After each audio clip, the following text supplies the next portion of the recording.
प्रभु यीशु मसीह के नाम में आप सबको जय मसीह की। मेरे अजीज़ों, मैं विश्वास करती हूँ आप परमेश्वर में आगे बढ़ रहे होंगे। परमेश्वर की सहायता आपके साथ निरंतर बनी होगी। आज हम बाइबल के जिस हिस्से पर मनन करेंगे वो हिस्सा ज़्यादातर लोगों को पता है, लेकिन हम उस हिस्से से बहुत कुछ सीख सकते हैं। आज वो हिस्सा हमसे क्या बात करना चाहता है, वचन हमसे क्या बात करना चाहता है, हम देखते हैं यूहन्ना 8 में 8 की पहली आयत से लेकर उसके आखिरी तक 11 तक, यूहन्ना 8 के 1 से 11 तक आज हम देखेंगे परमेश्वर का वचन इसमें क्या कहता है। जब शास्त्री और फरीसी यीशु मसीह के पास उस व्यभिचारी स्त्री को लेकर आते हैं और मूसा की व्यवस्था के विषय में बताते हैं कि उसमें क्या लिखा है कि ऐसी स्त्रियों के विषय में क्या करना चाहिए, और उसमें यीशु मसीह का क्या उत्तर होता है और लोगों की क्या कार्यवाही होती है, लोग क्या करते हैं, इस विषय में हम सब कुछ पढ़ेंगे। तो हम धीरे धीरे इस सारे चीज़ों को एक एक आयत को लेकर पढ़ेंगे और समझेंगे इन चीज़ों से कि परमेश्वर हमें इस घटना के द्वारा क्या समझाना चाहते हैं। तो हम पढ़ेंगे व्यभिचारी, ये है यूहन्ना व्यभिचारिणी को क्षमा, यूहन्ना 8वां अध्याय। मैं इसकी दूसरी आयत से पढ़ूंगी। भोर को वह फिर मंदिर में आया, सब लोग उसके पास आए और वह बैठकर उन्हें उपदेश देने लगा। भोर को जब यीशु मसीह मंदिर में आए तो सब लोग उसके पास आके बैठ गए और वह उपदेश देने लगा। अक्सर ऐसा होता था जहाँ पर यीशु मसीह होते थे वहाँ पर बहुत लोगों की भीड़ इकट्ठी हो जाती थी, क्योंकि वो उस भीड़ को उपदेश दिया करते थे, उस भीड़ को समझाया करते थे और उस भीड़ से बातें किया करते थे। तो जब यीशु मसीह भोर को मंदिर में आया, उपदेश देने लगे, तो सब लोग उसके पास आकर बैठ गए। तब शास्त्री और फरीसी एक स्त्री को लाए जो व्यभिचार में पकड़ी गई थी। जब शास्त्री और फरीसी उस स्त्री को लाए जो व्यभिचार में पकड़ी गई थी और उसको बीच में खड़ा करके यीशु से कहा, हे गुरु, यह स्त्री व्यभिचार करते पकड़ी गई है। व्यवस्था में मूसा ने हमें आज्ञा दी है कि ऐसी स्त्रियों को पथरवाह करें। अगर तू स्त्री के विषय में क्या कहता है? उन्होंने उसको परखने के लिए बात कही ताकि उस पर दोष लगाने के लिए कोई बात पाएं। प्रियो, अभी हम यहीं तक पढ़ेंगे और इस बात को सीखेंगे। जब यीशु मसीह मंदिर में आए और सब लोग आकर बैठ गए और यीशु मसीह उपदेश देने लगे, तो शास्त्री और फरीसी एक स्त्री जो व्यभिचार में पकड़ी गई थी उसे यीशु मसीह के पास लेकर आते हैं और कहते हैं कि मूसा की व्यवस्था में कहा गया है कि ऐसी स्त्रियों को पत्थरवाह किया जाए, तू इस विषय में क्या कहता है? और शास्त्री फरीसी इस विषय में क्यों उससे बात करते हैं? क्योंकि वो यीशु मसीह को परखना चाहते हैं कि यीशु मसीह पुराने नियम की व्यवस्था, मूसा की व्यवस्था को मानते हैं, पालन करते हैं या नहीं करते हैं। क्योंकि शास्त्री फरीसी हमेशा ये मौका ढूंढा करते थे कि वो किसी तरीके से यीशु मसीह पर दोष लगाएं, किसी तरीके से यीशु मसीह के मुंह से कोई ऐसी बात निकले, कोई ऐसा परिणाम निकले जिससे उन्हें उन पर दोष लगाने का मौका मिले, उनको पकड़वाने का, उनकी सेवकाई को ख़त्म कराने का मौका मिले। लेकिन यीशु मसीह ने अपने पूरी सेवकाई के काल में और पूरे बचपन से लेकर जब तक उनका क्रूसीफिक्शन नहीं हुआ, किसी को भी ऐसा मौका नहीं दिया कि कोई उस पर दोष लगा पाए। कि जब है फरीसी और शास्त्री उस स्त्री को लेकर आए और वो यीशु मसीह को परखना चाहते थे कि मूसा की व्यवस्था में लिखा है कि ऐसी स्त्री को पत्थरवाह करके मार दिया जाए, तो इस पर यीशु मसीह का क्या प्रत्युत्तर था हम आगे पढ़ेंगे। अतः तू इस स्त्री के विषय में क्या कहता है? उन्होंने उसको परखने के लिए बात कही ताकि उस पर दोष लगाने के लिए कोई बात पाए, क्योंकि वह यीशु मसीह पर दोष लगाना चाहते थे। परंतु यीशु झुककर उंगली से भूमि पर लिखने लगा। जब वे उससे पूछते ही रहे तो उसने सीधे होकर उनसे कहा, तुम में से जो निष्पाप हो वही उसको पहले पत्थर मारे। आप देखिए यीशु मसीह ने कितना सूझबूझ का यहाँ पर अपना परिचय दिया है। पहले जब वो यीशु मसीह से पूछते रहे तो यीशु मसीह उंगली से ज़मीन पर कुछ लिख रहे थे, अब वो लिखते रहे। लेकिन जब वो उससे बार बार पूछते रहे तो यीशु मसीह ने अपना सर उठाया और सीधे होकर उनसे कहा, तुम में से जो निष्पाप हो वही उस पर पहला पत्थर मारे। यीशु मसीह जानते थे, क्योंकि वचन बताता है, वचन से हम सीखते हैं। रोमियो 3:23 में हम देखते हैं, इसलिए कि सबने पाप किया है और सब परमेश्वर की महिमा से रहित हैं। इसलिए यीशु मसीह ने कहा कि तुम में से जो निष्पाप हो वही इस पर पहला पत्थर मारे।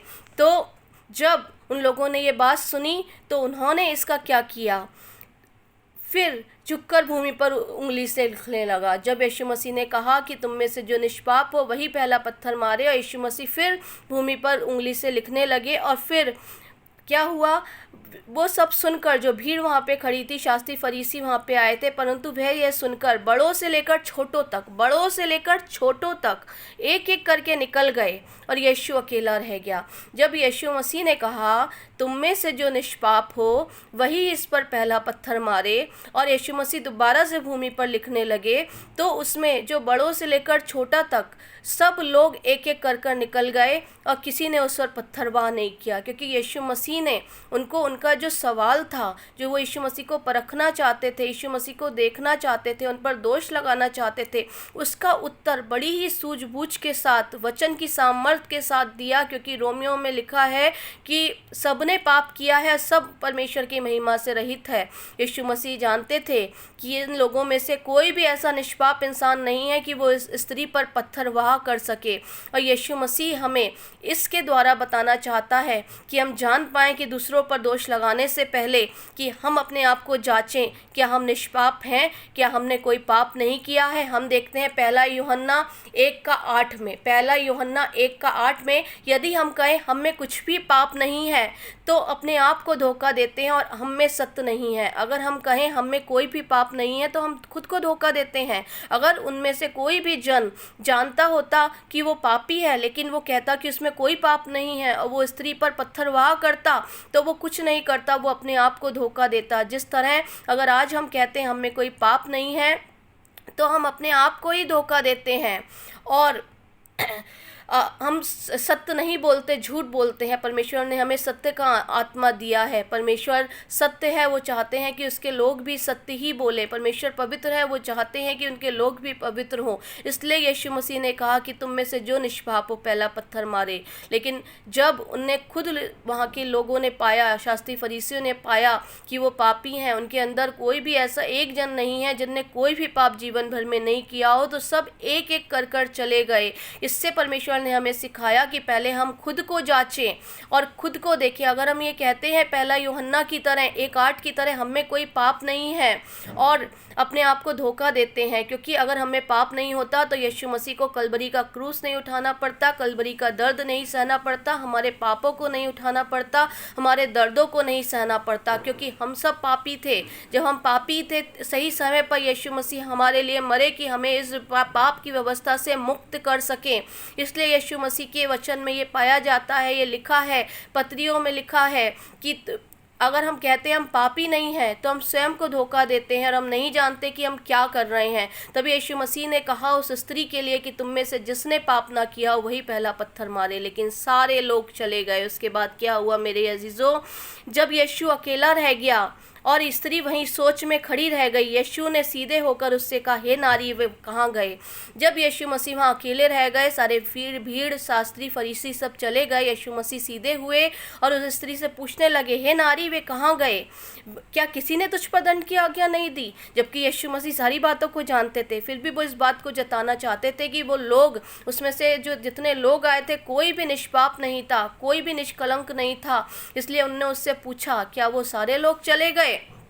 तो उसने कहा, हाँ प्रभु वो सब लोग चले गए। उन्होंने कहा, क्या किसी ने तुझ पे पत्थरवाह नहीं किया, किसी ने तुझे नहीं मारा, किसी ने तुझ पर दंड की आज्ञा नहीं दी। तो वो स्त्री कहती है, नहीं प्रभु किसी ने मुझ पर दंड की आज्ञा नहीं दी। तो यीशु मसीह क्या कहते हैं उससे, हे प्रभु किसी ने मुझ पर दंड की आज्ञा नहीं दी। तो यीशु ने कहा, मैं भी तुझ पर दंड की आज्ञा नहीं देता और जा फिर पाप ना करना।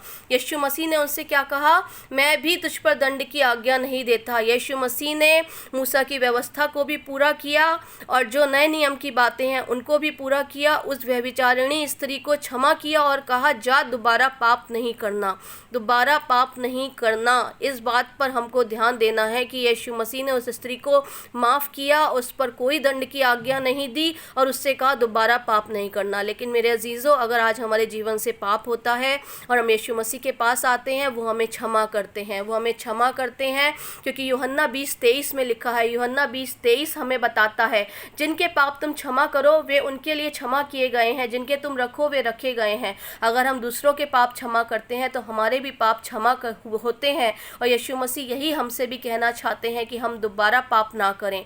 अगर हम बार बार वही पापों को दोहराते रहते हैं अपने जीवन में, तो एक दिन हमारी वो क्षमा भी ख़त्म हो जाती है। लेकिन हमें क्या करना है? हमें दूसरों के पापों को क्षमा करना है और उनको ध्यान नहीं देना है। जिस तरह कुलुस्सियों 3:13 बताता है, और यदि किसी को किसी पर दोष देने का कोई कारण हो तो एक दूसरे की सह लो। तुम किसी पर दोष मत लगाओ, लेकिन एक दूसरे की सह लो, एक दूसरे के अपराध क्षमा करो। जिस तरह यीशु मसीह ने उस व्यभिचारिणी स्त्री के अपराधों को क्षमा किया, एक दूसरे के अपराध क्षमा करो, वैसे ही तुम भी करो। क्षमा किए जैसे प्रभु ने तुम्हारे अपराध क्षमा किए वैसे तुम ही करो।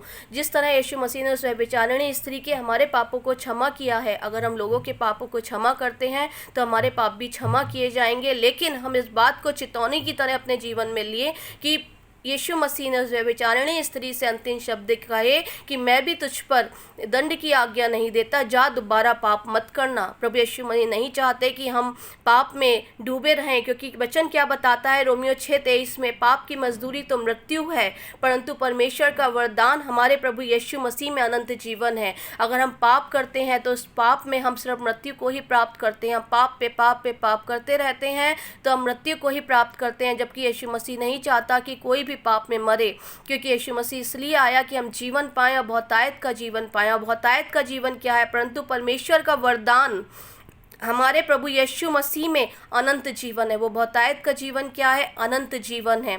मेरे प्रियो, हम इस पूरी घटना से बहुत कुछ अपने जीवन में सीख सकते हैं। सबसे पहले ये सीख सकते हैं कि वो शास्त्री फरीसी यीशु मसीह पर दोषारोपण करने के लिए बहाने ढूंढते थे। आज बहुत से लोग हो सकते हैं आपके जीवन पर दोषारोपण करने के लिए बहाने ढूंढते हों, लेकिन यीशु मसीह के अंदर वो सूझबूझ, वो समझ थी, वो वचन का ज्ञान था, पुराने नियम का ज्ञान था, परमेश्वर की बातों का ज्ञान था।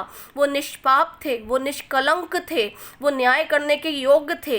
लेकिन उन्होंने पृथ्वी पर रहकर किसी का न्याय करना नहीं चाहा, लेकिन अपने आप को न्यायी परमेश्वर के हाथ में सौंपा। तो हम भी सीख सकते हैं कि जिस तरह सूझबूझ से परमेश्वर ने, यीशु मसीह ने उस शास्त्री फरीसियों को उत्तर दिया और उन्हें निरुत्तर कर दिया और उनके पापों को उनको जता दिया और कोई वहाँ पर ठहर नहीं सका और सब लोग लौट गए और स्त्री भी बच गई, उसी तरीके से आज अगर हम पे दोषारोपण होता है तो क्या हमें वचन का ज्ञान है? क्या हम सूझबूझ के साथ, वचन के साथ, पूरी शांति के साथ, उस आनंद के साथ उनको उत्तर दे सकते हैं कि वचन हमें क्या बताता है? अगर हम नहीं दे सकते हैं तो आज हम इस घटना से सीख सकते हैं कि यीशु मसीह ने कैसे अपने सूझबूझ का सहारा लेकर, अपनी समझ का सहारा लेकर, पुराने नियम की सारी व्यवस्था को जानते हुए, जबकि यीशु मसीह जानते थे कि पुराने नियम की व्यवस्था में, मूसा की व्यवस्था में ऐसी स्त्रियों को पत्थरवाह किया जाता है, लेकिन नए नियम में यह बताया गया है कि किसी ने, कोई भी ऐसा नहीं है जिसने पाप ना किया हो, और इसलिए कि सबने पाप किया है और सब परमेश्वर की महिमा से रहित है। यीशु मसीह जानते थे, इसलिए उन्होंने उन शास्त्री फरीसी लोगों को निरुत्तर किया। वो लोग वापस चले गए। यीशु मसीह ने जब उठकर देखा उस स्त्री को अकेले पाया, पूछा, हे स्त्री, क्या किसी ने तुझ पर दंड की आज्ञा नहीं दी? जबकि यीशु मसीह जानते थे कि उस पर दंड की आज्ञा नहीं दी जाएगी, फिर भी उन्होंने उस स्त्री को पूछा, जताने के लिए कि वो दोबारा पाप ना करे। हे मेरे प्रियो, मैं आपको आज यही बताना चाहती हूँ इस वचन के द्वारा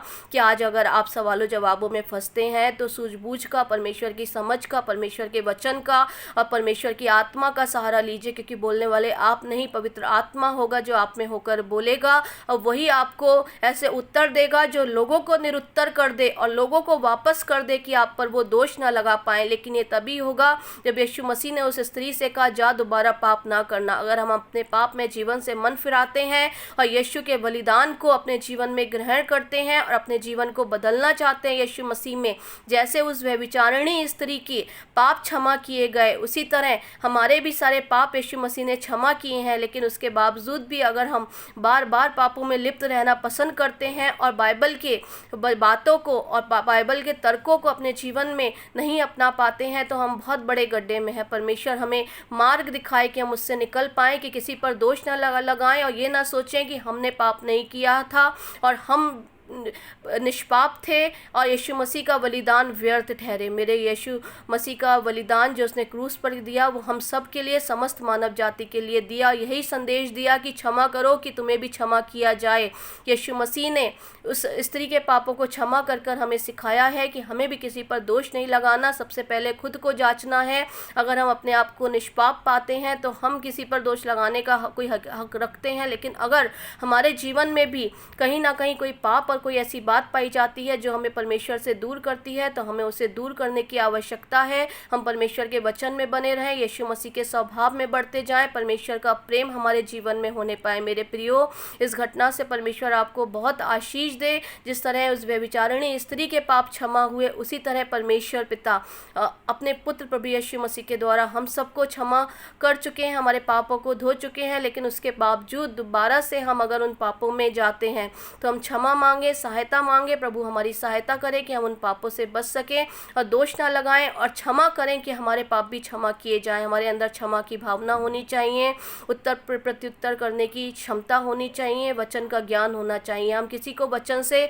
तभी कोई बात बता सकते हैं, हम किसी को वचन से तभी समझा सकते हैं, तभी हम अपने उत्तर वचन के द्वारा दे सकते हैं जब हमें वचन का ज्ञान होगा। मेरे अजीज़ों, अगर हमें आज वचन का ज्ञान नहीं है तो अगर हम पर दोषारोपण किया जाता है, अगर हमसे वाद विवाद किया जाता है, तो हम उसका उत्तर वचन के मुताबिक तर्क के साथ नहीं दे सकते। जिस तरह तर्क के साथ यीशु मसीह ने उत्तर दिया, वहाँ से वो सारे शास्त्री फरीसी चले गए और कोई दोष लगाने का कारण उन्हें नहीं मिल पाया। उसी तरह अगर हम वचन के तर्क के साथ उत्तर देते हैं तो किसी भी जन का, किसी भी मनुष्य का हम पर दोष लगाने का कोई कारण नहीं मिल पाएगा। इसलिए जो वचन हमें दिया गया है, हम उस पर दिन रात मनन करते रहें और उससे सीखें और उससे अपने जीवन को निखारें और दूसरों के जीवन के लिए आशीष का कारण बने। हमारे जीवन दूसरों के लिए आशीष का कारण बने, ना कि ठोकर का कारण बने। प्रभु आप सबको बहुत आशीष दे। प्रभु इस वचन के द्वारा आपको आशीष दे। यीशु मसीह के नाम में आमीन।